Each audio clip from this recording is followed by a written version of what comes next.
Welcome to the Wisdom Lifestyle Money Show. I'm your host, Scott Dillingham. The goal of the show is to show you how you can grow personally, financially, have a larger net worth, and leverage your largest asset to help you develop the person you want to be. I take you through all the steps I did from being nothing to being told that I was nobody and I was never going to accomplish anything, from getting kicked out of high school to owning a multi-million-dollar real estate portfolio in my own company with more than 20 employees. You'll meet our partners, you'll meet our friends, and you'll quickly discover how you can improve your life. So listen in and enjoy the show. Welcome, everyone. Welcome to the Wisdom Lifestyle Money Show. My name is Paul McAllister. I'm a real estate investor myself, specifically focusing on burger strategy, multifamilies. I do a lot of joint ventures. I'm also an investor-focused mortgage agent at LendCity Mortgages. We do U.S. lending for Canadians, and we also do Canadians in Canada across all provinces as well. I have an engineering background myself. I also have a background in mega construction across Canada, both on the private side and the government side.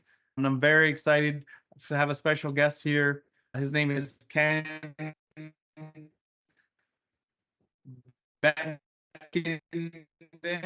and you can help me with that. I have basically solo dad, real estate investor, contractor, developer, radio host. I'm sure there's so much more, legal suites. But Ken, welcome to the show. Thanks for taking the time. And yeah, just give your introduction of who you are, and then we'll get into it. Yeah, great. It's great to be on the show.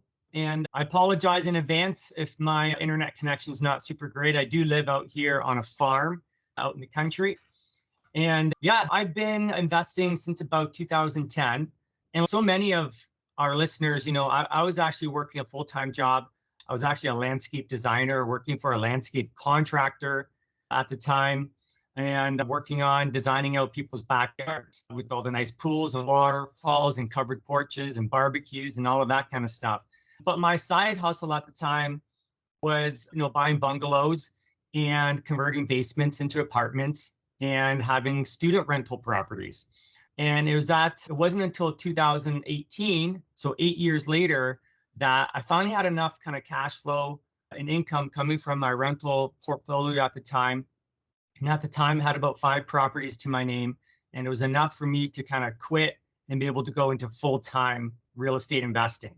I was looking at my monthly cash flow from my rentals, and I was looking at my monthly paycheck, and I was getting more income from my rental properties. And so that was the trigger point for me to quit and go full time. And so I had an architectural design background, and I got my design CAD skills through the landscape design industry. And because I was doing some basement apartments on my own, I started offering that type of service to other clients. And I started going out to real estate networking events, telling people what I'm doing. Sorry, one second. Telling people what I'm doing. And yes, from there that I just started helping more and more people apply for permits and create basement apartments. And so this was, 2018, 2019, 2020, 21, and as we all know, those types of, investment opportunities were skyrocketing. Everybody out there was doing basement apartments and converting houses, and, municipalities we're updating zoning bylaws to make it easier and easier. And my company just grew, and we grew exponentially. I went from basically myself, only one designer, to basically we had 4 at the peak. We had 14 designers designing across Southern Ontario, doing about 140, 150 conversion projects a year. And so this is at the peak, basically 2021. So when you say, what is your company? So you design them, you design the legal suites. And what else do you do? Are you doing the construction of them, managing construction? Because you're throughout Southwestern Ontario. So how involved, I guess, do you get or not get? Yes, no, we primarily do a lot of architectural design work only, the permitting work only. But for those clients that are in like the Greater Hamilton, Brantford area, we also have a construction company that was doing a lot of construction work. We were doing like 140, 150 permit applications, conversion projects, and then probably 20, 25 of those, we were doing the construction ourselves and managing the construction. And so I set up a construction company to kind of deal with that. And things were wild. Things were crazy. We were growing fast, hiring a lot of employees, designers. And, with that, comes a lot of complexity, comes a lot of management of people, for good or worse. Sometimes it's not always great to scale up, especially scaling up quickly. There's a lot of lessons that were learned through that period of time. So now coming into 2022, 2023, the numbers really didn't make sense for a lot of people doing bungalow conversions anymore. We had kind of like a 2-unit house wasn't quite cash flowing anymore, especially at the higher price points of houses. And, we saw a lot of our clients switching into triplexes, fourplexes, getting into 8-unit building conversions, 10, 12-unit building conversions. And naturally, our company, we shifted and we started helping clients with some of these small building conversions. And so that's what we're doing a lot of these days is like building conversions. So it could be commercial, vacant commercial to residential building conversions. We're seeing great opportunity in that space. I'm an investor as well. So I'm also out there actively buying properties and converting properties and buildings myself. And I know our team, what's nice about the vacant buildings is, we're not dealing with tenants. We're not dealing with existing tenants, right? Sometimes when people go in and they buy an existing, whatever, 10, 12-unit building, they're inheriting a lot of tenants, right? And they have to go through like a renovation process and try and kick people out in order to renovate or cash for keys. And, yes, there can be, they can be successful in that, but it's a lot of headache that comes with that as well. And sure. yeah, and what's nice about the vacant buildings is that, you can basically get going right away. You apply for your building permits and you get going right away and not have to worry about existing occupants. So that's kind of what we do a lot of these days. Yeah, I think you're in a sweet spot. I think where there's a lot of office space must be being converted to residential and commercial spaces being converted to residential. It's like especially in the GTA. So is a lot of those conversions happening in like that greater Hamilton or like in the area that you're actually located? Or do you see that throughout Southwestern Ontario? We're seeing it in many different municipalities. Like lots of cities have their older parts of the city or where they have a surplus of vacant commercial properties. It could be boarded up vacant commercial on the ground floor, and maybe there's a couple residential units up above. They're in all sorts of cities.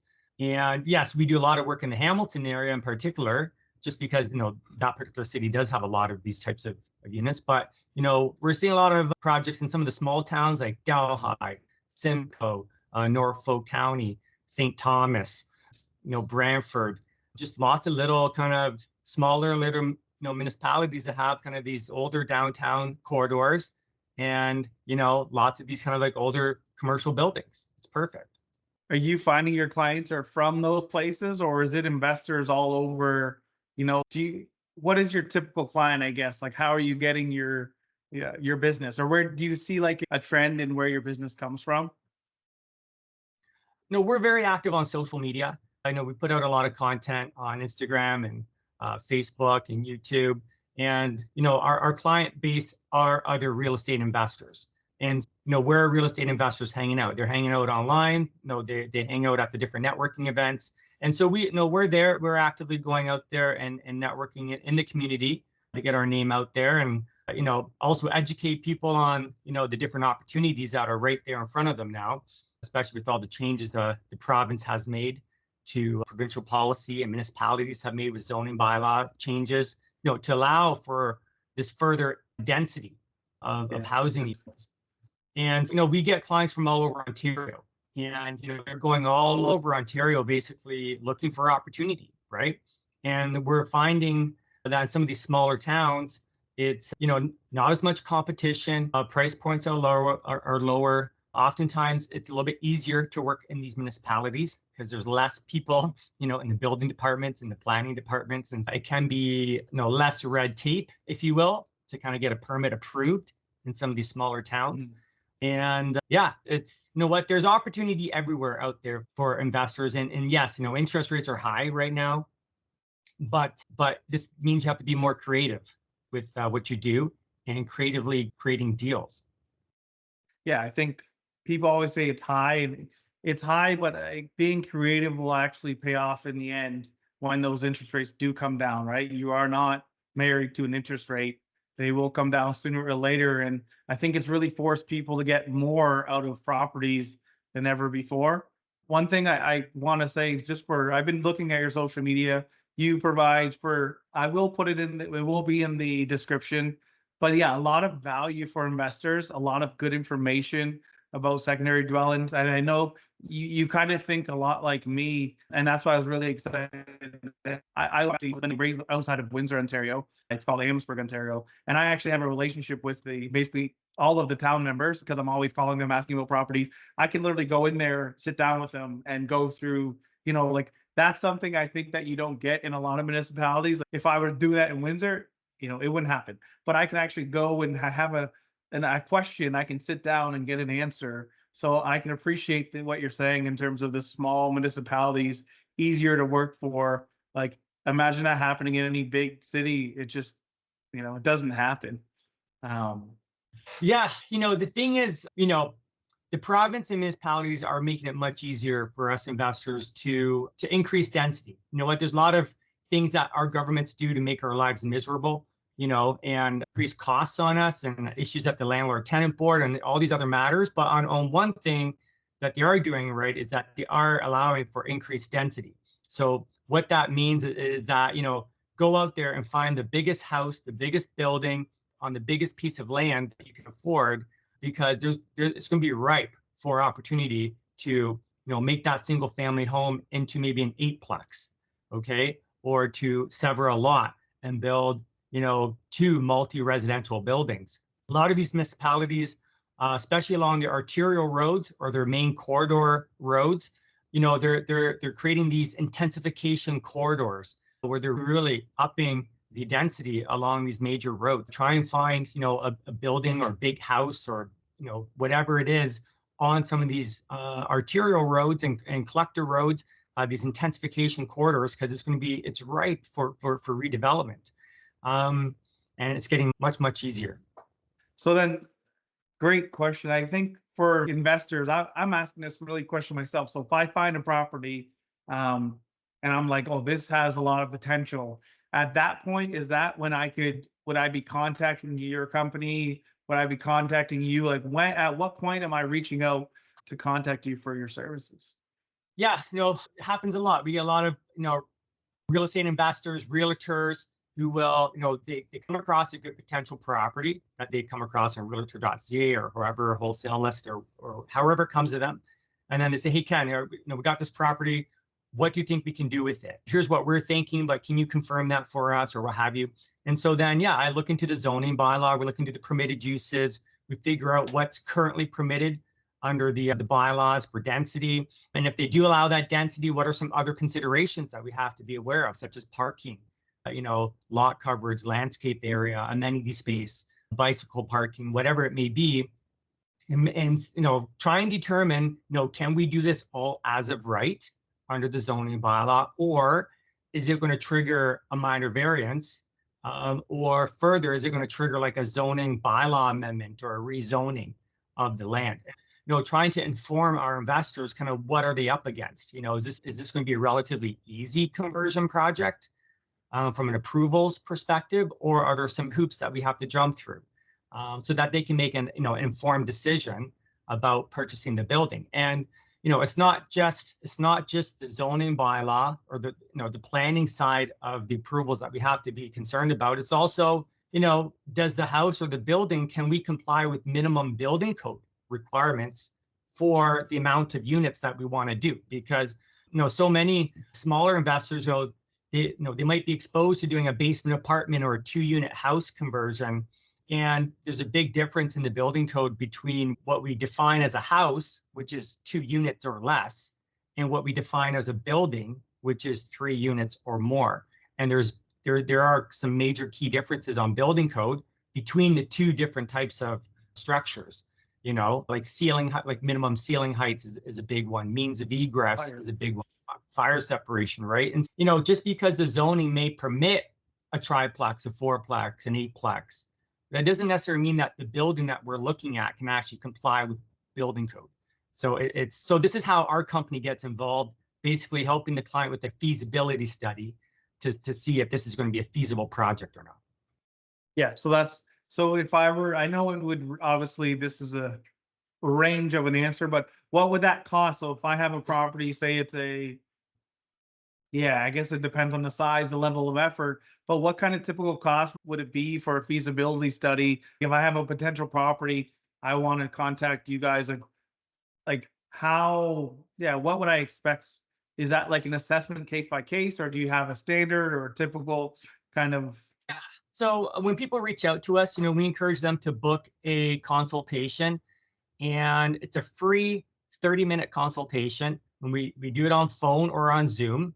And during that consultation, we're basically doing a high level look at the property. Okay, we're looking into the zoning bylaw. Visually, we're looking at the building online, via Google Maps, Google Street View, to kind of get a sense for the building. And then we discuss, what does the client want to do? Are we talking just a simple basement apartment, like a 2-unit conversion? Or are they talking about trying to convert this place into, 3, 4, 6, 8, 10 units? And then we let them know, say, hey, look, here's, as per the zoning bylaw, here's what we're permitted to do. It's telling us here in the bylaw that we need, X amount of parking spaces per unit. Looking at your lot area, it doesn't look like we can achieve that parking within the lot boundaries. Therefore, this might trigger a minor variance to get the amount of units that you want. And, we kind of discuss what they're up against. And sometimes, it could be very easy, straightforward. We can do everything as of right. Sometimes, we do need further planning approvals. And then after that, and that's a free consultation, 30 minutes, we can very quickly determine what we need to do. And then from there, I send them a fee estimate to actually complete the work, the architectural drawings, mechanical, structural, if we need a minor variance, committee of adjustment, if we need to do a zoning bylaw amendment, like a rezoning, pre-consultations, so on and so forth, whatever it's going to take. I feel like I have a project I could flip on the screen right now. I want to get your input on. But yeah, I'll be booking my consultation with you.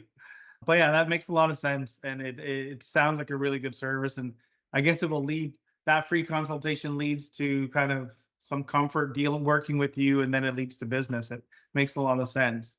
One other thing, I guess, because right now in my mind, I have a tiny house that I have a duplex, it has a garage, and I want to put a tiny house behind it.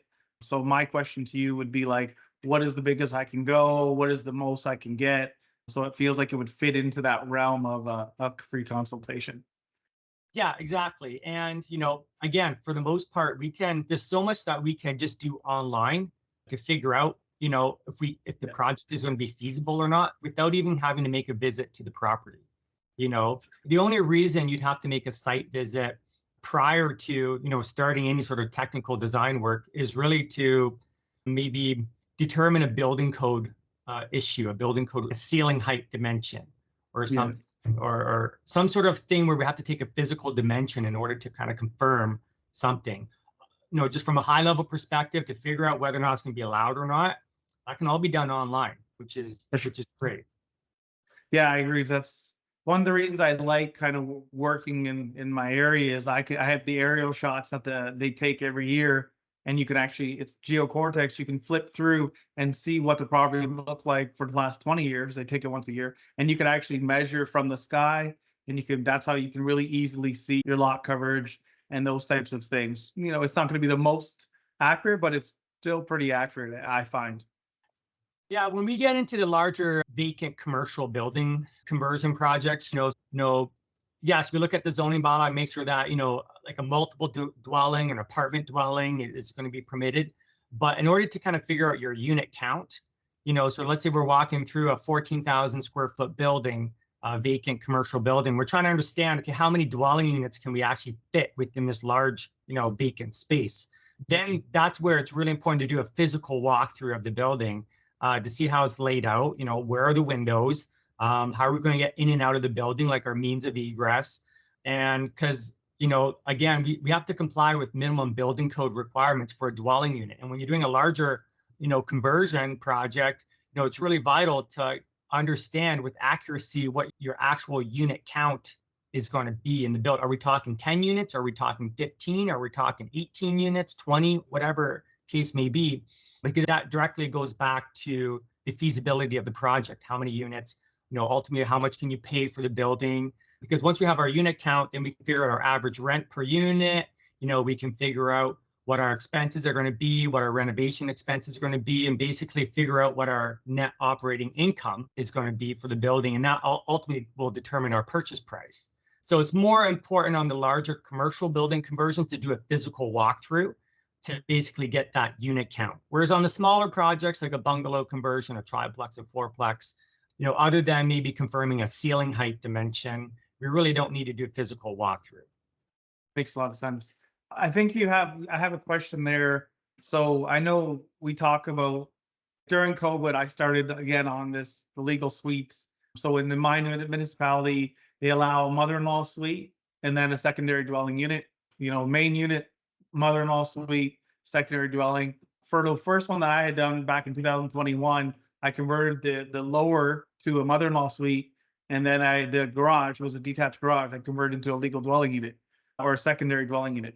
I guess my question is from your perspective, is there any, I guess, advantages, disadvantages to mother-in-law suite? The word mother-in-law suite, I know to me, it's a gray area, but maybe that's just my knowledge. But is there a big difference between the mother-in-law suite and the legal dwelling unit, or is that the same thing? Or what you're getting to is, how is the unit defined? What's the defined term for that unit? And every municipality calls them something slightly different. Okay. So most municipalities here in Ontario, it's like secondary dwelling unit, maybe an additional dwelling unit, maybe it's an accessory dwelling unit.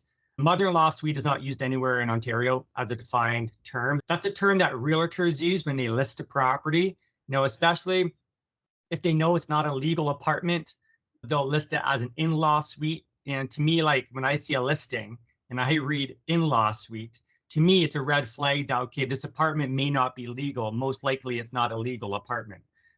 Because if it was a legal apartment, they would definitely state that it's a legal apartment. It's a secondary dwelling unit, because there is value there. You got to keep in mind, on a single family home with a secondary dwelling unit, it's still being appraised off of comps, right? Comparables in the market. And look, there's still lots of buyers out there who will buy a 2-unit house, whether it's legal or not legal. But when we buy something that's a legal apartment or has a legal apartment in it, it's counted as legal income. And so it definitely makes a difference on your qualifying for that mortgage, or let's say you're going to come and do a refinance, 6, 8, 10 months later. It's really important to have that as legal income to qualify for the mortgage. Because if it's not a legal apartment, well, your lender may only look at the house as a single family home, not as a 2-family home. And that will make a difference on your qualifying. yeah, no, I see that for sure. The legality really impacts your mortgage. I just feel, I say there's a gray zone because it's still a single family house, even if you have a mother-in-law suite within it. So like it's not like they changed the zoning. So how does somebody know, or how does even the appraiser know if it's a truly illegal unit in that basement? Besides, obviously, if there's ceiling heights and stuff, they're going to be able to tell. But if the ceiling height's there, how do they know? They can't see through the fireproofing. Are they Sure. going and look at the building? Like, how do they know that it's a legal mother-in-law suite in that basement? The only way to know is either, the seller to give you a building permit proving that it was done legally, or you have to contact the city and get a zoning letter or a zoning compliance letter or a zoning certificate letter. Different cities call them different things, but it's basically a zoning verification report from the city confirming the existing permitted use as recognized by the city. And if the building permit was pulled to add that legal apartment, it would show up in the city record, and the city would come back and say, yes, this is a legal 2-family dwelling, or a legal single family home with a legal secondary dwelling unit. So this is where it's so important when you're buying a multi-unit house is to do your own due diligence and to contact the city directly, because don't rely on what a realtor says. Don't rely on what a seller says, because oftentimes they could be wrong. They may not understand the existing use, the legal existing use of that property. And we see that in many cities where we have like 4, 6-unit buildings. It's like a dog's breakfast of whether something was legal or not legal. And there's been many times where people have bought in what they think is a legal fourplex, but in fact, it's only a single family home. And now they have to go through this whole building permit process to get it recognized. And so, yeah, it's part of doing proper due diligence on a purchase. Makes a lot of sense. And I can imagine going from a single family to a fourplex is not the easiest of things. So you would be involved in under like the whole process. If say I'm an investor and I have bought that single family and we're going to a four, you'd be involved in the design, what we need to do in terms of building permit and helping to work with the municipality, like guiding them through that whole process. Yeah, so we do everything start to finish, right? So we start first with that zoning review, that free consultation, figure out what you're up against. Then, if we're going to move forward, then, I'll give you a fee estimate for the architectural, mechanical, structural design, including a building permit submission. So we would do all the technical work and all of the city work to get you ultimately that issued building permit. And then if you're in our local market here, which is, we're based out of downtown Hamilton. So if you're in the greater Hamilton area or, Brantford, Cambridge, we would send you a fee estimate to do the construction from our construction company. And so we have the ability to do it start to finish. Like I said, we're servicing investors all across Ontario. So there's many markets where, we just physically can't send our construction crews.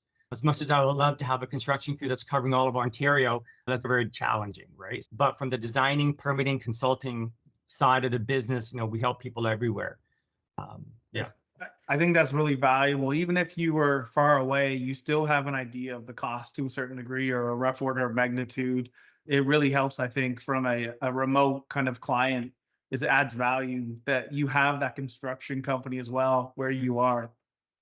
Yeah, and there's lots of, smaller towns, especially more remote northern communities, where they may not have a lot of local expertise or local experts who can really consult with them about a potential project. We have investors that are, they live down here, maybe in southern Ontario and the GTA, but they're investing in some of these, communities that are much further away, and they may not know anybody who actually lives in those communities. This is where they reach out to us, and we can help them from here, figure out what to do for a project that's, 3-4 hours away or something. Makes sense. I think I'll shift a little bit away from my my personal questions on the single family, but so I know that you have an expertise. It's land development. Like I know we talked about multifamily, but like for land development, does that go to say I have like a lot of investors have they always say, oh, I have a piece of land, it's 5 acres.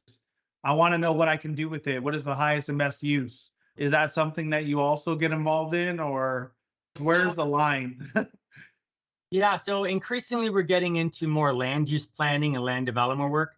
Like myself personally, I'm getting into a lot of land development and developing townhouses, stacked townhouses, street townhouses, small multi, apartment buildings and whatnot. And, as I do more of that type of work personally, I'm offering that consultation and that skill set to our investors as well and helping them with their kind of land development projects. And we have the capability to, if somebody comes to us with, a vacant piece of land, be able to look into the official plan, into the secondary plans, look into provincial policies, and figure out, what is the highest and best use for that piece of land. Because a lot of land development projects, land in the zoning bylaw, that's fantastic. But there's so many land development projects where we have to go for a rezoning or a zoning bylaw amendment. And then this is where it's important to make sure that, we're compliant with the official plan or any sort of secondary plans. And so it's just land use planning is what it is. And with those types of projects, involves pre-consultations with the city. There's lots of different other consultants that have to be involved in land development, archaeological, environmental, it could be traffic, parking, arborists, landscape architects, so on and so forth. But it is a process. It's a step-by-step process that we go through. And, my experience, it's not as difficult as people think it is. It's following a process. There's a step-by-step process that you walk through to redevelop a piece of land into a much larger development. But it's all about working with the proper people and having a power team of consultants and planners and, to help you develop and come up with the vision for that property. Nice. I love that you say vision. I think vision is the most important part of, obviously, vision and execution is the most important of real estate investing. And I guess so. I think I have three projects in my head that I'd like to consult and some advice with you. I'm going to book some time. The single family stuff, be adding the additional, like the tiny house, and then I have a land development project. So I feel like maybe we could even make a show out of that conversation. But it's really cool. I have a lot of investors asking me these same types of questions, and it's really cool that they can reach out. So I guess, what is the best way for them to reach out to you, or what is the best way for me to reach out to you? Because I'd like to do the same. Yeah, so really it's just, booking a free consultation with me first. And you can book that through our website, legalsecondsuites.com. You can find me on Instagram or Facebook. I'm the only Ken Beacon Dam in the world, so I'm pretty easy to find. And if you can somehow make your way to my website, that's where you can book this free consult. And then from there, we can talk about whatever project you have, big or small, and then see what it will take to actually make that happen and whether it's feasible or not. Cool. So I'll have that stuff in the description below. Ken, I really appreciate you taking the time today to be on this podcast. And I look forward to talking to you for myself. And I hope we got some value for our listeners. So thank you very much. Yeah, thank you. All right. Cheers. If you're serious about real estate investing and you want to take it to the next level with the least amount of time and mistakes, then you're going to want to sign up for our Real Estate Investor Hub. Visit CanadianRealEstateNetwork.com and hit the blue button or banner that says Free Investor Resources. Inside, you'll have access to real estate investing courses, networking opportunities, webinars featuring industry professionals, as well as dedicated chat channels to share and get access to unique properties. I look forward to seeing you there.